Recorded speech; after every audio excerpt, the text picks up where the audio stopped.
संवैधानिक राज संस्था ल्याएर भए पनि हाम्रो मागहरू चाहिँ पूरा गर्नै पर्छ। जेनजीहरूले न्याय पाउनै पर्छ। देशले सुशासनको मार्गमा हिँड्नै पर्छ। देशले आमूल परिवर्तन गर्नै पर्छ। यदि यो सरकारले अन्तरिम सरकारले पनि हाम्रो माग सुन्दैन र हामीलाई व्यवस्था गर्छ भने जुन ठाउँबाट आएका छन् नि त्यो भन्दा तल्लो स्तरमा लगेर राखेन छरे भने मेरो घाँटी काटेर फाल्दै हुन्छ ल। त्यो सम्म चाहिँ ताकेत राख्छौं गर्छौं। देश नेताले मात्र होइन के कर्मचारीले नि बिगार्यो, जनताले पनि बिगार्यो। जनता मासु भागमा बिग्दिने, कर्मचारी पैसामा बिग्दिने, नेता यसै चोर उसै चोर। अब चोर नेतालाई चोर भन्न नपाउने धम्की छ फेरि आतंककारी जेनजी के गर्ने? मलाई मार्ने, मलाई मारेर चाहिँ चुप लाग्छ जस्तो लाग्छ। मेरो पछाडि त वीर योद्धाहरू त कति छन् युवाहरू। हामीले ज्यान फालेर यो देशमा चाहिँ बोल्ने युवाहरू बोल्दैन। अब युवाहरूलाई पछाडि पार्न सकिन्छ, मजाले दबाउन सकिन्छ भने नसोच्दा हुन्छ है, नसोच्दा हुन्छ। एक युग पुरुष जन्मिनुहुन्छ, त्यो आमाहरू अझै पनि छन्, जीवितै छन्। 101 युवा पुरुष युग पुरुषहरू जन्माएर तिमीहरूको खिलाफ तिमीहरूले खाएका पचाएको त्यति सजिलो छैन। नेपालीको ट्याक्स खाछौ नि, तिमीहरूले जति लुटेर आछौ नि त्यति सजिलै पचाउन सक्छौ जस्तो लाग्छ। पानी मुनि गए पनि छोड्दिनौ, भागौ जहाँ सुकै भागौ। तिमीलाई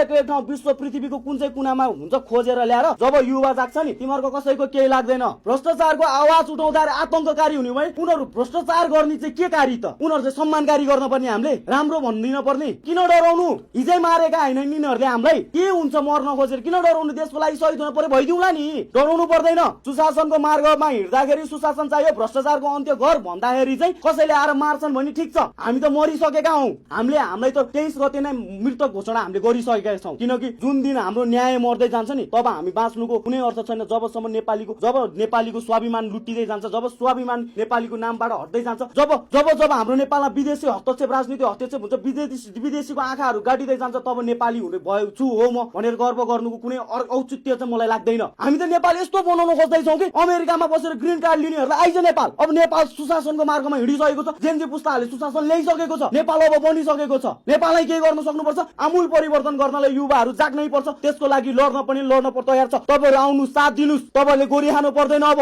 दोस्रो गोली पनि हामी खाइदिउँला, हामी अगाडि हुन्छौँ। तपाईँहरू अगाडि बढ्न डराउनुहुन्छ भने हामी अगाडि हुन्छौँ। तपाईँहरू पछाडि बसेर निरन्तर रूपमा आवाज उठाइदिनु होला। हामी दोस्रो गोली तपाईँहरूलाई खान दिँदैनौँ, हामी नै खान्छौँ। किनकि हामीलाई गोलीको रात ताप सबै थाहा भएको छ। हामी फेरि पनि 2-4 वटा गोली पचाउन सक्छौँ। यी भ्रष्टहरूलाई यो ठाउँमा पुर्याउनको लागि के हामीले आन्दोलन गरेको हो? फेरि चुनाव गर्नको लागि के हामीले गोली खाइदिएको हो? हामीले त देशमा सुशासन, सुखी शान्ति, समृद्धि नेपाल चाहेर गोली खाइदिएको हो। हामीले त यो सिङ्गो देशको लागि बोलेको छौँ, हाम्रो लागि के बोलेको छौँ? हामीलाई त न्याय चाहिएको हो। हामी यो त खोसेर पनि लिन्छौँ, लडेर पनि लिन्छौँ। यो अन्तरिम सरकारले हाम्रो माग पूरा गर्दैन, सुन्दैन भने यो अन्तरिम सरकार फालेर हामी त्यो कुर्सीमा गएर बसेर भए पनि यो देशलाई सुशासनको मार्गमा लिएर जान सक्छौँ। त्यो ताकत, त्यो क्षमता हामी जेनजीमा छ।